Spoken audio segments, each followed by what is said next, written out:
kasih untuk kesempatan yang percayakan untuk saya untuk menyampaikan tentang firman Tuhan. Jadi sini saya mau tanya saudara, ini kan menjelang Natal, walaupun bukan menjelang Natal, apa yang jenengan rasakan tentang kebaikan Tuhan?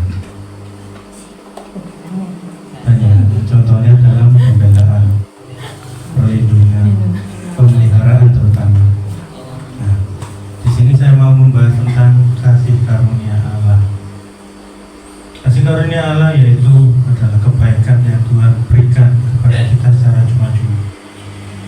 Tuhan sangat sayang kepada kita sehingga Dia mengirimkan Yesus ke dunia untuk menebus dosa kita. Dengan nuansa Natal ini, dengan melambangkan Tuhan lahir di kandang domba, melambangkan kita, hati kita itu yang kotor, dan kita itu hati yang penuh dosa, yang benar-benar yang tidak layak, tetapi Tuhan turun ke dunia untuk melayakkan kita. Kita sebagai orang yang tidak benar, tapi Tuhan rela dengan kasih karunia-Nya. Tuhan berani mati, jatuh dalam jurang maut, dan juga untuk menyelamatkan kita, untuk dibenarkan. Mari kita saudara, kita buka ayatnya di dalam Roma 3 ayat 23 sampai 24. Di sini tentang kasih karunia Allah yang begitu luar biasa kepada kita. Mari kita buka Roma 3 ayat 3 sampai 24. Kita baca bersama-sama 1, 2, 3.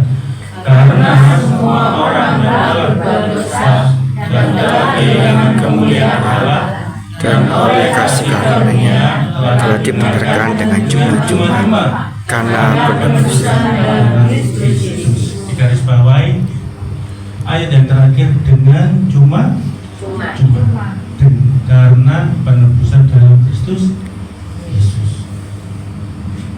Karena Tuhan sangat sayang kepada kita, anaknya yang tunggal. Bisa dibayangkan kita punya anak satu-satunya, dikorbankan secara manusia tidak ikhlas saudara. Keupayaman ini sih nanti-nantikan dulu dalam pergumulan. Tetapi Tuhan sendiri yang berfirman, supaya yang percaya kepadanya tidak binasa, melainkan beroleh hidup kekal. Dan Tuhan mati pun kita secara nggak langsung kita dibenarkan oleh firman. Nah, tetapi saudara, dengan kasih karunia yang Tuhan berikan secara cuma-cuma, yuk kita jangan seenaknya sendiri. Kalau kata orang Jawa, yuk gak seenaknya udah. Jadi diberikan permisi seperti babi, dimandiin, waduh bersih, nyemplung lagi lumpur, mandiin bersih, nyemplung lagi di lumpur. Seperti itulah sifat manusia. Wah, ya nanti ya aku dibenarkan Tuhan, dibersihkan Tuhan, nggak apa-apa lah dosa-dosa sekali. Tapi nggak kayak gitu saudara. Tuhan sendiri pun rela sampai dicambuk sampai bercabik-cabik, darahnya yang luar biasa, bagaikan mahkota duri. Itu siapa? Bukan untuk jenengan-jenengan semua. Jadi karena Tuhan sendiri yang sangat sayang kepada kita, kasih karunia-Nya pun jangan sampai kita sepelekan. Jadi benar-benar kita jaga dengan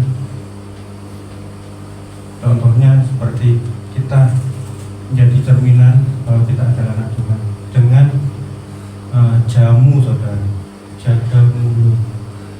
Dan menjauh ya jangan sampai asal jeplak, ngomong asal kecotot, asal mangap. Tetapi di mana Tuhan berada dalam hatimu, di situ mencerminkan bahwa Tuhan itu ada. Jadi ibaratnya ya jangan seenaknya sendiri setelah kita dibersihkan dan dibenarkan oleh Tuhan Yesus. Kita baca lagi di Ibrani 13 ayat 5 dan 8. Ini bahwa dengan Tuhan hadir menebus dosa kita, kita itu diibaratkan Yuk, ayat 8. Itu bahwa Tuhan senantiasa melindungi kita. Nah, ini bukti penyertaan Tuhan. Ibrani 13 ayat 8 kita baca bersama. 1, 2, 3. Yesus Kristus tetap sama, baik maupun hari ini dan sampai selamanya. Bahwa ini yang seperti diajarkan oleh Bapak Gembala di tempat saya, Bapak, bahwa dalam kondisi apapun selalu nyatakan Tuhan Yesus selalu baik. Selalu baik, sakit, sedih, suka, bahagia, nangis, semuanya lalu sertakan Tuhan Yesus baik. Baik dalam hal apa? Bahwa pernah enggak saudara minta sesuatu tetapi enggak langsung dijawab dengan versi lain. Contoh, Tuhan jagai rumahku, jagai anak cucuku. Nah, jagai dalam hal memberkati dan juga melindungi. Nah, dan juga Tuhan pun menjawab doa-doa secara nggak langsung. Secara nggak langsung itu dalam arti kita harus menunggu dengan menguji iman kita. Menguji iman kita, apakah benar anak ini anak yang aku kasihi, imannya seperti imannya kuat seperti itu.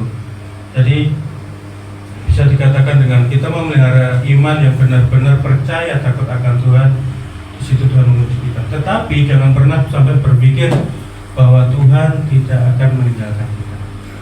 Tuhan selalu setia dalam keadaan apapun. Contohnya seperti ini, ayat 3, Ibrani 13:8. Yesus Kristus tetap sama baik kemarin maupun hari ini dan selama-lamanya. Yesus tetap sama. Amin. Tuhan yang kita sembah ya sama dengan saudara-saudara Tuhan yang jangan sembah semua. Jadi Tuhan tidak akan pernah berubah. Tuhan adalah Allah yang setia. Dan di situ pun juga bahwa kasih penyertaan Tuhan itu selalu baru, bahwa kasih karunia Allah memperbarui hidup kita. Kita buka di Galatia 2 ayat 20 sampai 21.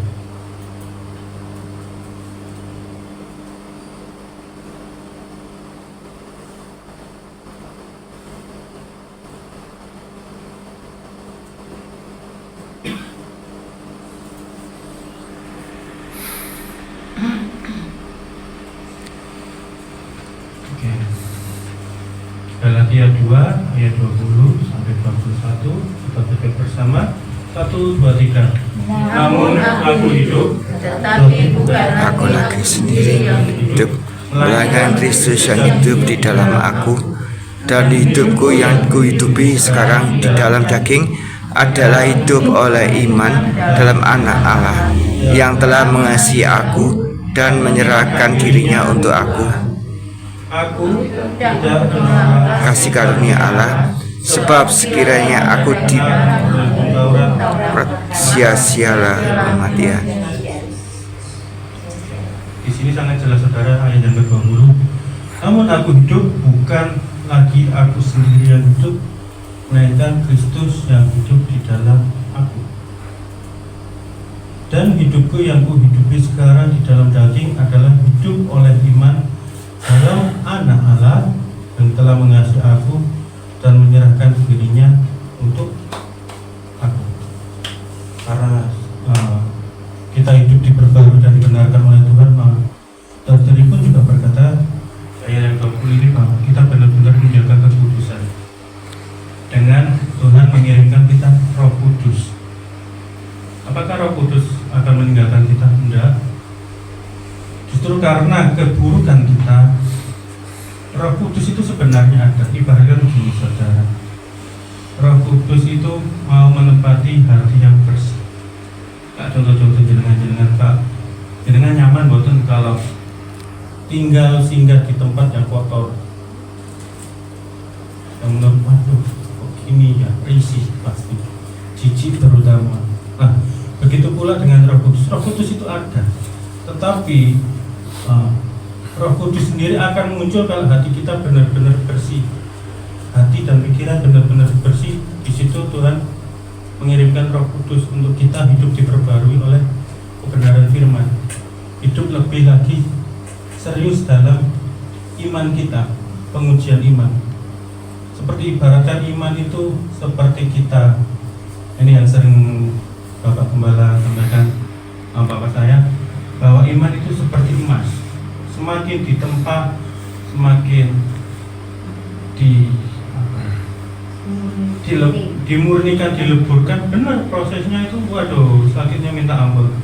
Tetapi di saat hasilnya itu benar-benar murni, benar-benar asli emas, di situ, wow, ada harga yang luar biasa. Begitu juga seperti contoh kita sebagai tangan di tukang periuk. Periuk itu kan zaman sekarang apa ya? Tempoyang gitu ya, bukan? Ya, jadi intinya seperti di zaman dulu yang pakai tanah liat itu, saudara. Di situ diibaratkan bahwa Tuhan sendiri yang membentuk kita, dileburkan lagi kalau ada kerikil kecil, dihancurkan lagi, diolah lagi sampai benar-benar itu tidak ada kerikil kecil itu. Begitu yang Tuhan maksud, yang Tuhan mau untuk kita, benar-benar dimurnikan dan benar-benar Tuhan membentuk kita seturut yang Tuhan mau dengan pengorbanan kasih karunia Allah. Dengan juga nuansa Natal ya. Tuhan masuk dalam dunia yang begitu fana, yang begitu hina, yang seharusnya bukan Tuhan yang Maha Suci Kudus turun ke dunia menyerupai Yesus Kristus. Karena kesucian Tuhan itu sesungguhnya dunia itu tidak mampu, saudara. Mengapa Tuhan sendiri menyerupai manusia melalui Kristus dengan perantara Bunda Maria, seperti itu. Jadi kasih karunia Allah juga tetap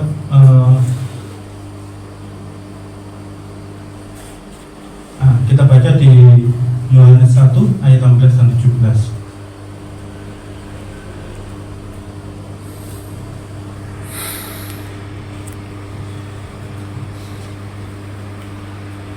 Ini yang Tuhan mau supaya kita kepenuhan, bahwa kepenuhan Roh Kudus yang Tuhan kirimkan untuk ada dalam kehidupan kita. Yohanes 1 ayat 16 dan 17 kita baca bersama. 1, 2, 3.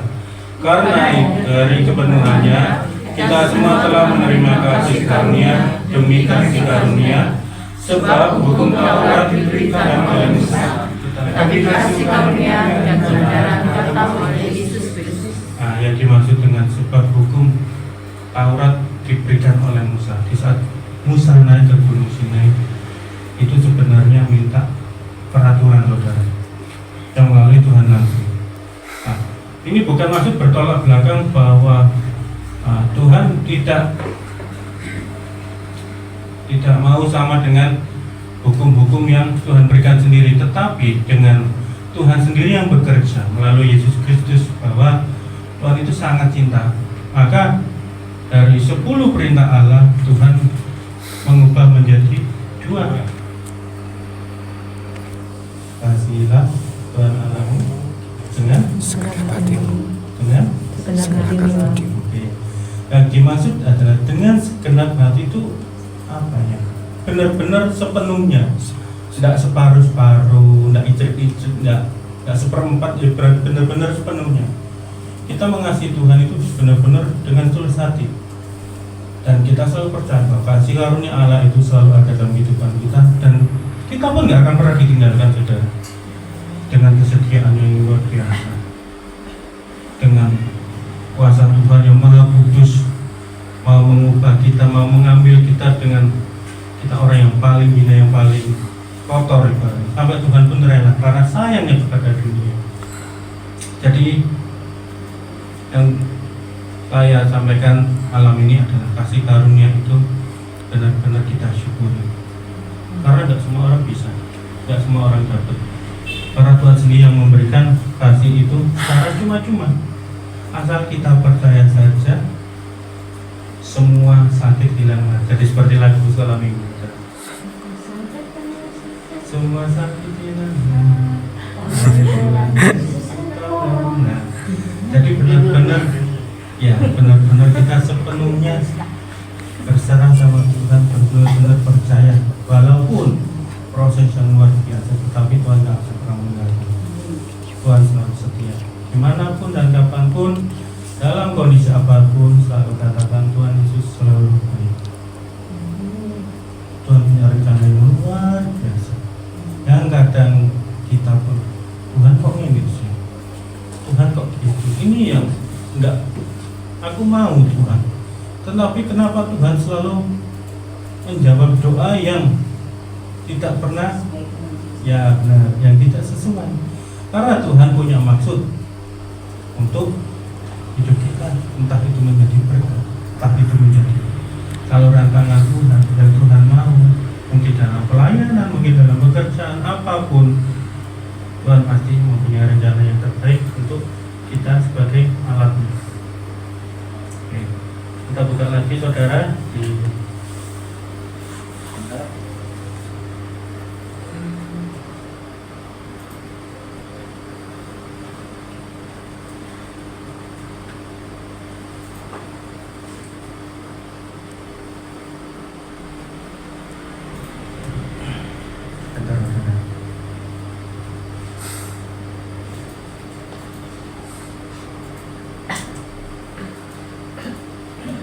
Efesus 1 ayat 7.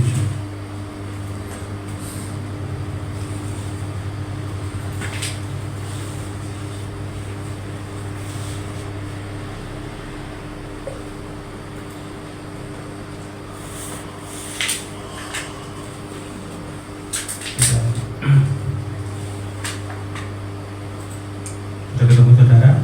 Kita baca Efesus 1 ayat 7.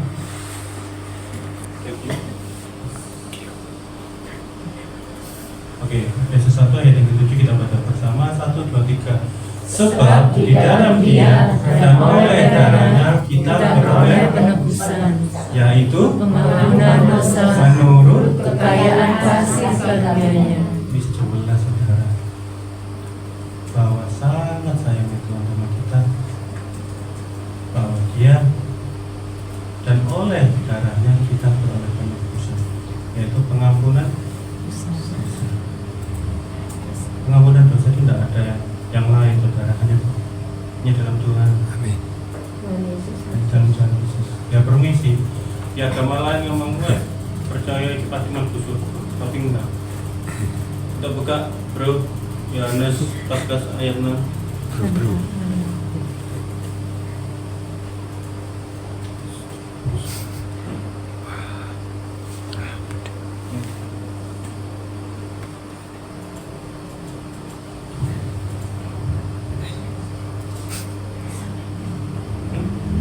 Yohanes 14 ayat 6. Karena begitu besar kasih Allah kan dunia. Iya sih. Dan juga Tuhan Yesus pun berkata demikian di Yohanes 14 ayat 6. Oke. 1, 2, 3. Kata Yesus kepadanya, Akulah Jalan dan dan kebenaran hidup, dan tidak ada seorang pun yang datang kepada Bapa. tidak melalui Anaknya ini sebagai perantara saudara.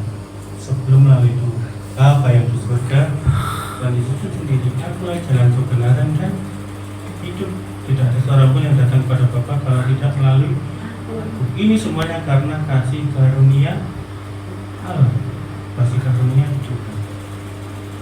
Intinya, kalau tanpa kasih karunia kita bukan apa-apa saudara. Kita hanyalah manusia-manusia yang terbuang, yang gak layak. Tetapi Tuhan layakkan sendiri, langsung mengutus anaknya yang tunggal supaya kita dibenarkan oleh penebusan dosa. Jadi itu yang saya sampaikan, biarlah kita semakin melangkah lagi dalam Tuhan. Amin. Jadi ya non sewu, kalau mungkin ada yang salah mau direvisi, ini juga masih belajar juga. Dan oh iya saudara, permisi, saya juga mohon maaf sebelumnya untuk Senin ini saya apunten terakhir pelayanan di sini. Jadi ada sesuatu yang mengambil keputusan untuk mohon maaf nggak bisa lanjut lagi pelayanan. Jadi terima kasih sudah bertahun-tahun mempercayakan saya untuk membantu pelayanan Yesus memberkati.